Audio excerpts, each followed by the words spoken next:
Okay, so let's start with a super quick revision of the first chapter under GST, that is GST in India and introduction.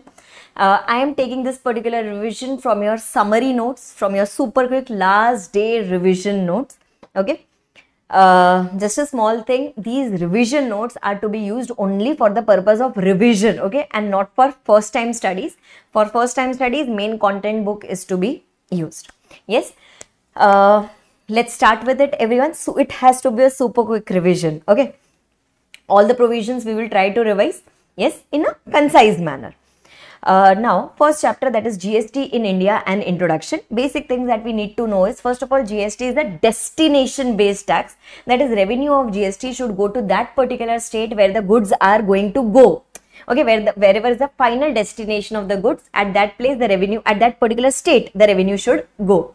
And second one, GST is a consumption based tax. Okay, it is not that the customer is earning something, customer is spending something on goods or services, on that the customer is required to pay the GST. Okay, then GST came into picture from which date? It came into picture on 1st July 2017. As on 1st July 2017, it was applicable to whole of India excluding Jammu Kashmir, but with effect from 8th July 2017. Okay, with effect from 8th July 2017, it was adopted by Jammu Kashmir also, and now as on today, the GST law is applicable to whole of India including Jammu and Kashmir. Okay, before bringing this GST law, we were required to do some constitutional amendments. Okay, because earlier the powers were with the respective government. Some powers were there with state government, some powers were there with central government, but now under GST they wanted to give dual powers. Okay, and if they wanted to give dual powers, then that provision was nowhere there in the Constitution of India. So first thing that they had to do was to do the constitutional amendment. For that, they passed a constitution amendment. They proposed a constitution amendment bill. Okay, then that was approved by Lok Sabha, Rajya Sabha, majority of the states, President of India, and then that became Constitution Amendment Act 2016. And once the changes was done in the year 2016 in the Constitution, after that we knew that no one can stop us from bringing the GST here in India. Okay, so once this Constitution Amendment Act was done, after that the GST Council was formed. Okay, and then GST Council started making the different GST laws. Okay, and by 30th of June, our Central GST Act was ready, and different states, or all the states except Jammu and Kashmir, they had made their own state GST laws also. Okay, till 30th June 2017.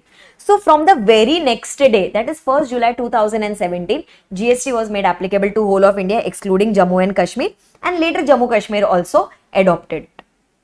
So once GST came into picture, different laws were made, different acts were made. CGST Act was made, SGST Acts were made, IGST Act was made, UTGST Act was made, and GST Compensation to States Cess Act 2017 was also made. Right? Now, CGST Act will be applicable to whole of India. IGST Act will be applicable to whole of India because that is in control of the central government. UTGST Act will be applicable to union territories who are not having their own legislature. Means it will be applicable to Call D and others, if you recollect. Chandigarh, Andaman and Nicobar, Ladakh, Lakshadweep, Daman and Diu, and Dadra and Nagar Haveli, and any other territory as may be notified.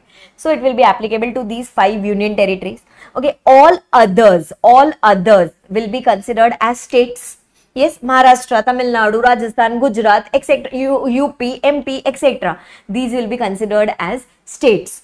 Okay, and then 3 more. Okay, 3 more. That is Delhi, Puducherry, and Jammu Kashmir. Okay, these are normally considered as union territory, but for the purpose of GST, they said that they will make their own state legislature. They will make their own state laws. We said no problem. Make your own state laws, and if they are making their own state laws, then they will be considered as what? They will be considered as states for the purpose of GST. Okay, that is given here in the first table. Now, then going on to the next one, that is concept of GST. What is so special about GST? So first of all, GST is the actual value added tax. Means only on the value addition that is done, only on that amount GST is applicable. And secondly, GST is the whole and sole tax which is applicable on manufacturing, which is applicable on reselling, which is applicable on consumption. Okay, in the old law, on manufacturing we had excise duty, on sale we had VAT, etc. But here you have got a single tax, that is your GST. Okay, next, in GST, we have seen in our main lectures also, in our GST, continuous chain of tax credits is there. Means whatever tax we have paid at the time of our purchases, we will get the input tax credit of the same, and because of that, there is no cascading effect of taxes, and because of that the final burden goes on whom? The final burden goes on the consumer. Okay, all the middlemen, all the middle persons will keep on getting the tax credits. Okay, and they are not going to pay the tax from their pocket. Ultimately, they are going to recover it from the consumer. Right? Now, if government has come up with this new law of GST, means can we say there was some problem with the old law? Yes, now what were the problems in the old law? What were the deficiencies in the old law? I'll quickly glance through all the deficiencies. Okay, now in the old law, in some goods and services, we had issues that whether it is goods or whether it is services. If goods, VAT will be applicable. If services, service tax will be applicable. So, sometimes when there was no clarity, people used to charge VAT also and people used to charge service tax also. Double taxation was happening. That was one of the problem in the old one. Okay, next, when on a particular product, excise duty was applicable plus VAT was also applicable. So, VAT was charged on value including excise duty. Means VAT was also taxed on the excise duty. VAT was also charged on the excise duty. Tax on tax. This is nothing but multiple taxes getting applicable. Right? Then after that, excise duty you have already paid on the product, and now you are also paying VAT on that particular product. You were not allowed any ITC. You were not allowed any set off. Why? VAT credit was not available. Why? Because excise duty was going to the central government, VAT was going to the state government. Both the governments wanted their own respective revenues. So they said no set off possible. Whereas we have seen in GST, set off is possible. Right? Then, in the old regime, there were many multiple taxes which were levied by the state government. Luxury tax, purchase tax, taxes on advertisement. What nonsense. Multiple taxes. Now they have gone. Now only one tax, that is your GST. Then VAT and service tax was not integrated. Okay, means let's say to provide you some teaching services, if I am purchasing some goods, means I will be paying tax on those goods also, plus I will be paying the tax while providing the services also. There was no credit available, right? Because again, different governments, VAT state government, service tax central government, right? Next, states were crying. Why were the states crying? Because states were not allowed to collect service tax. Now we know that the service industry is growing at such a good speed. So every government will need some revenue, na? But state government was not getting any revenue because it was not allowed for it to collect any service tax, because service tax collection power was there only with the central government, right? Another biggest problem was your CST. Okay, central sales tax was applicable in case of interstate supply of goods. Okay, at that time, if you have paid excise duty first and then you are now paying CST credit was not available. Okay, or let's say you first paid CST and now you are paying VAT. Then this credit was not available. Okay, why this credit was not available? This was a pure distortion because they had made a law that CST credits are never allowed, right? And the last one was CST was totally against. Okay, CST was totally against the principle of indirect taxes. The principle of indirect taxes was such that indirect taxes are always destination based tax. Means the revenue will go to that state government where the goods are finally going.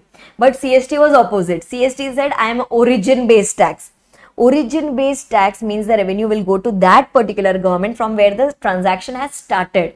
So it was totally against the principle of indirect taxes, and because of these many deficiencies, the government finally decided that we should bring GST into picture.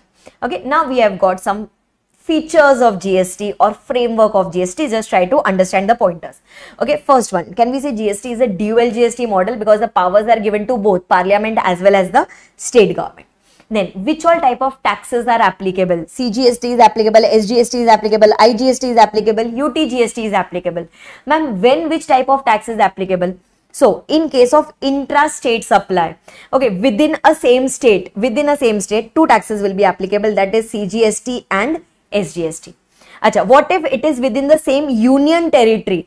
Then CGST will be applicable plus UTGST will be applicable. Are you understanding this? Yes, then these taxes will be applicable. But what if it is an interstate supply? Interstate supply. In case of interstate supply, there is only one tax that is applicable, and that is your IGST. And further, this IGST will be divided into two parts, that is your CGST between central government and the state government. Right? Then next, for the purpose of different rates of taxes on different goods and services, they have made a rate schedule. Okay, they have made a rate schedule. For goods, they have used a system of classification called as HSN code. Harmonized system of nomenclature they have used for the purpose of classification. And for services, they are using a code called as service accounting code, where different services will be written. Besides that, HSN code will be written, and besides that, the rate of GST will be written. So if I am starting with any business and if I want to find out what are the rates of GST applicable, I can directly go to the rate schedule. I can find my product or services, and besides that, I will get the HSN also, and I will get the rate of GST also. Okay, then three things under GST. Okay, now should everyone get himself registered under GST? No. Okay, only if your aggregate turnover exceeds a threshold limit, okay, exceeds a particular limit, then only you are required to get yourself registered, not otherwise. So this is a benefit given.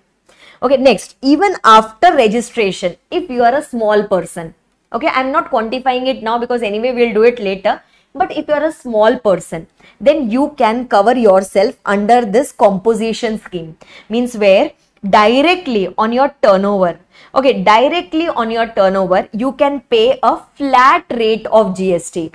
Okay, you can pay a flat rate of GST directly on your turnover, that to a discounted rate. So this is a benefit given to small persons under GST. This is what they say. And last, there will be some essential goods and services on which the government is going to provide you, some exemptions. Means there can be some essential goods, there can be some essential services on which government says no GST should be made applicable. So they will provide you an exemption. Okay, now when this big reform was done under GST, they had made the plan that everything should be transparent and everything should be online. So for that purpose, they made a website, GST Common Portal. Okay, general website they made for the purpose of GST, that is gst.gov.in. On this particular website, first of all, this website will be maintained by GSTN, GST Network, which is a Section 8 company formed under the Companies Act. Okay, and GSTN will use, it will take the help from GSPs, that is GST Suvidha providers, and GST Suvidha providers can take help from application service providers. Example, GST Suvidha providers, example can be your TCS, Infosys, such IT companies. Okay, if you want to maintain such a big website, you will need help of information technology companies. So we will take the help of GSPs. GSPs can further take the help of small developers, small service providers called as ASPs. Okay, now what is the function of this GSTN? Now they are maintaining this particular website. For what purpose are they maintaining this particular website? They are maintaining this for the purpose of, now if anyone wants to get registered under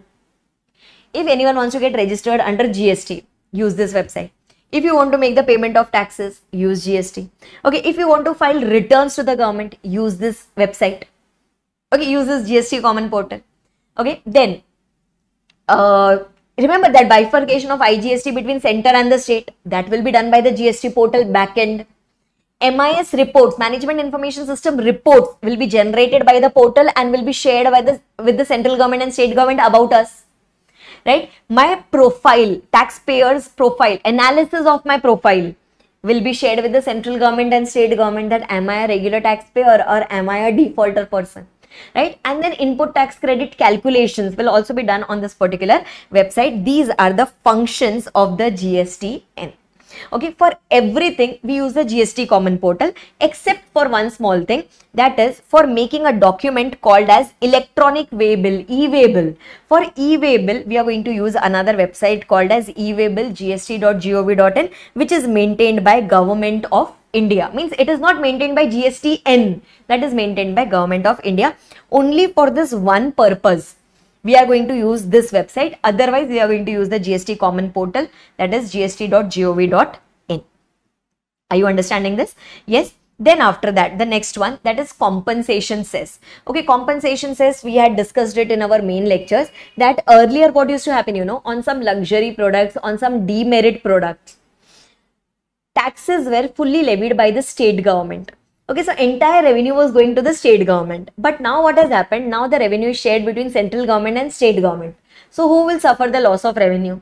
State government will suffer the loss of revenue. So state government says that we want some compensation. So central government says, okay, no problem.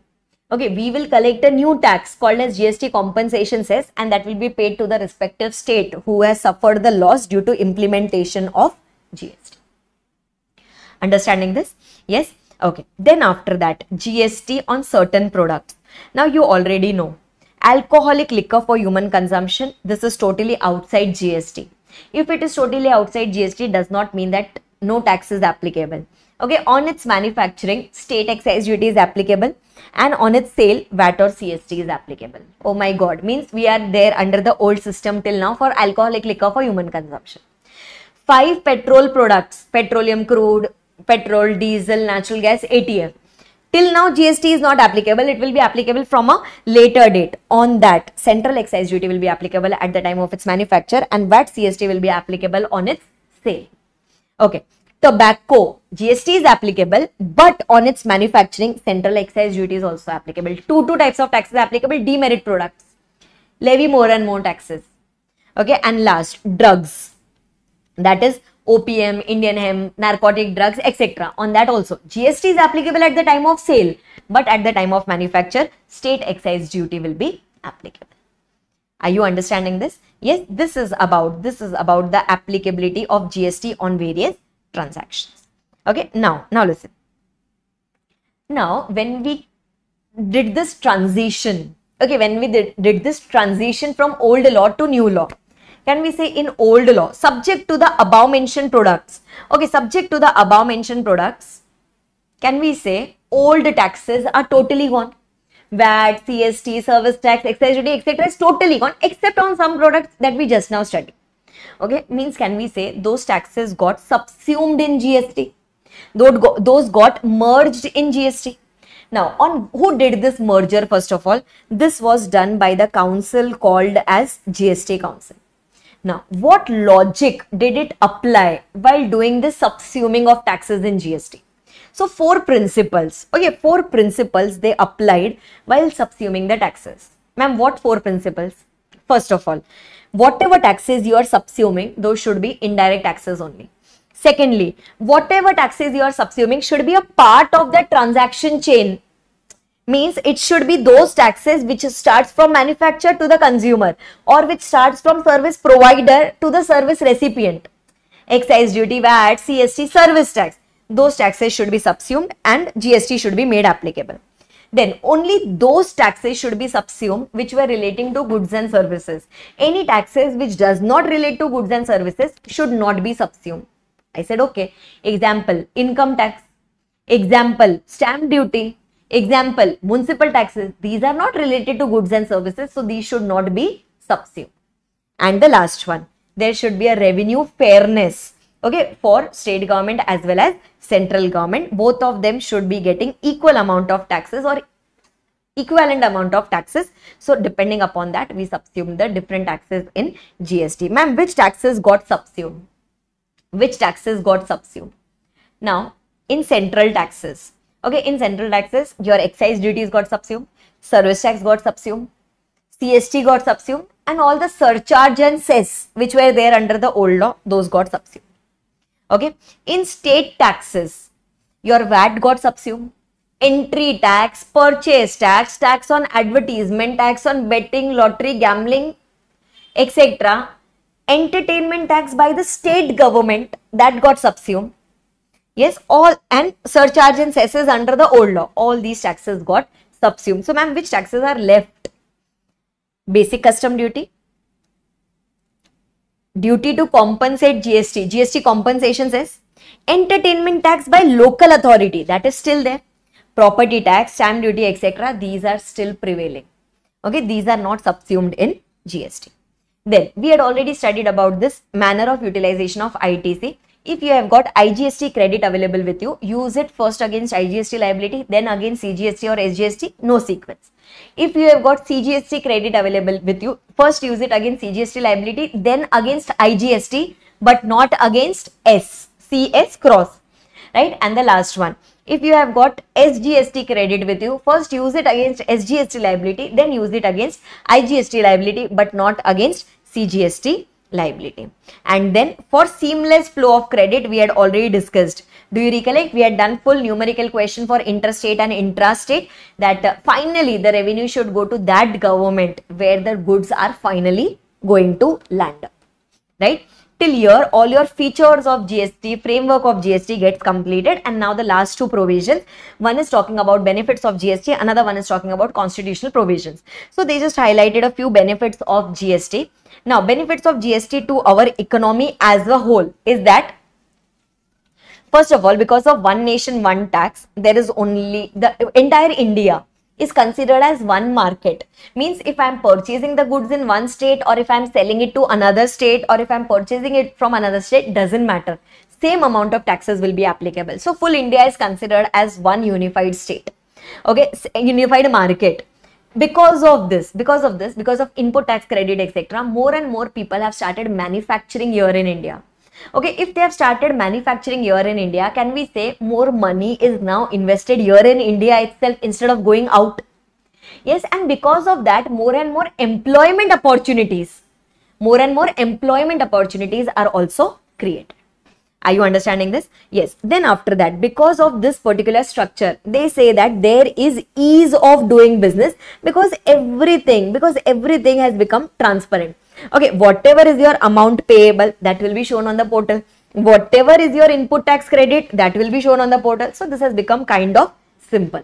Yes, and because of the common portal, because of the GST common portal, because of use of information technology, most of the things have become automated.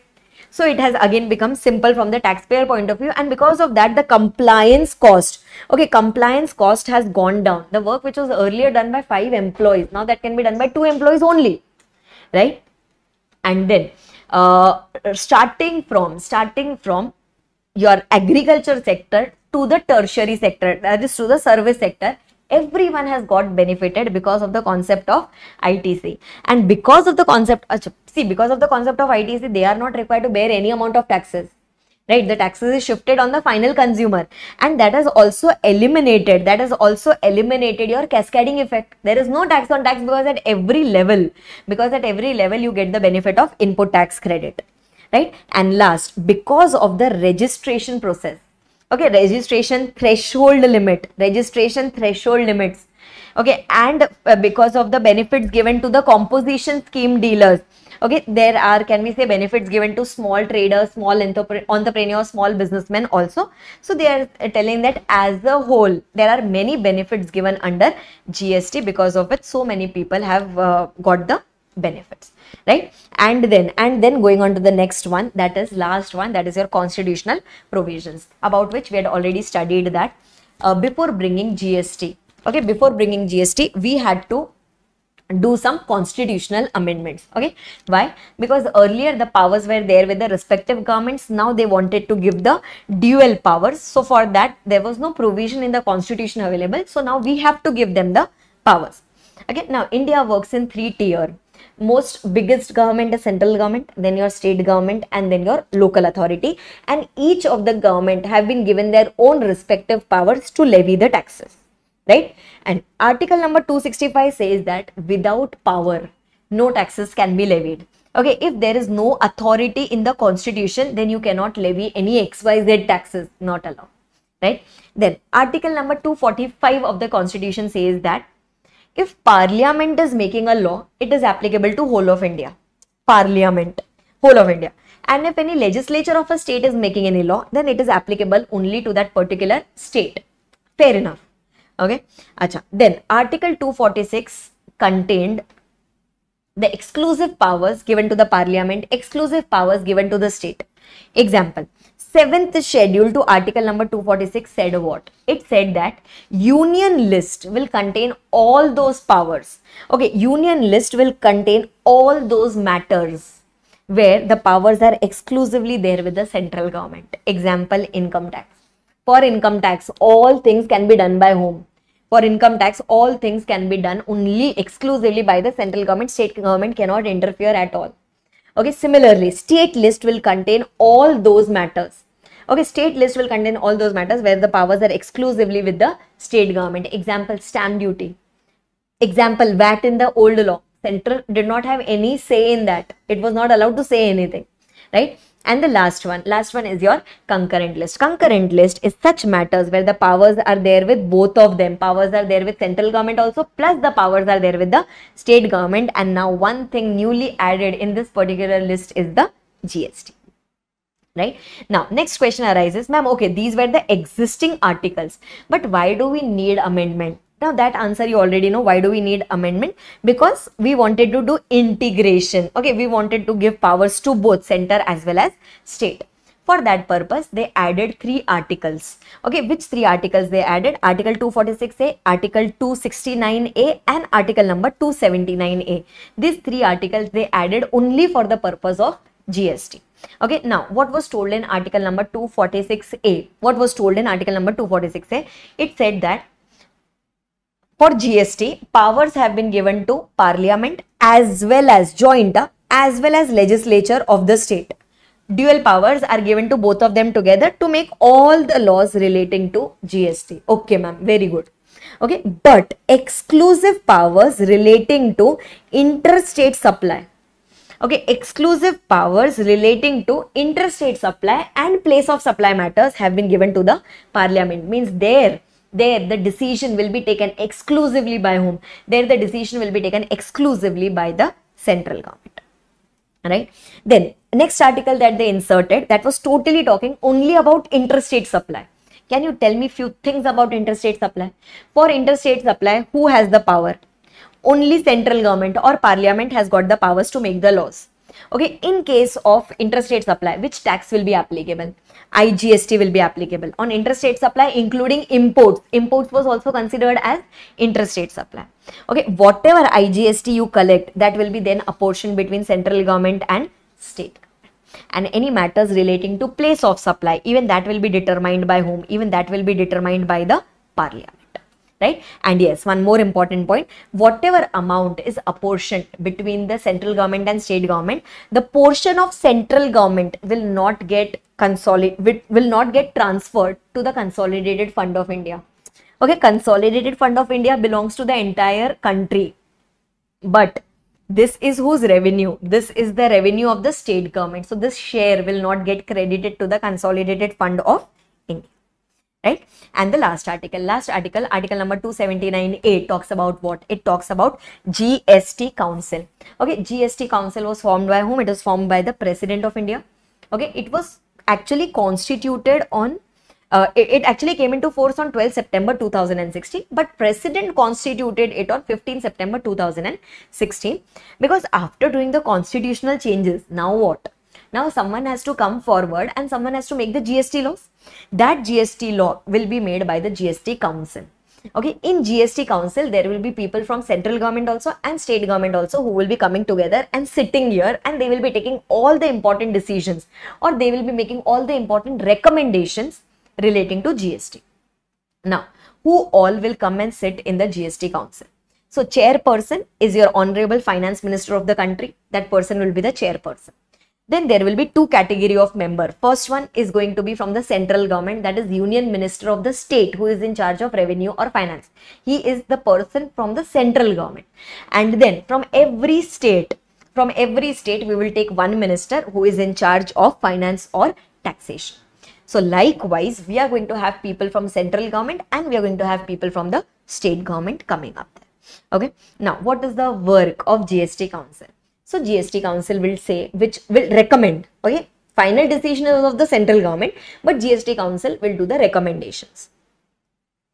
Now, it will tell us that which all taxes should get subsumed in GST. What should be the rate of taxes on different products? Okay, what should be the exemption on some goods and services? What will be the threshold limit for doing the registration?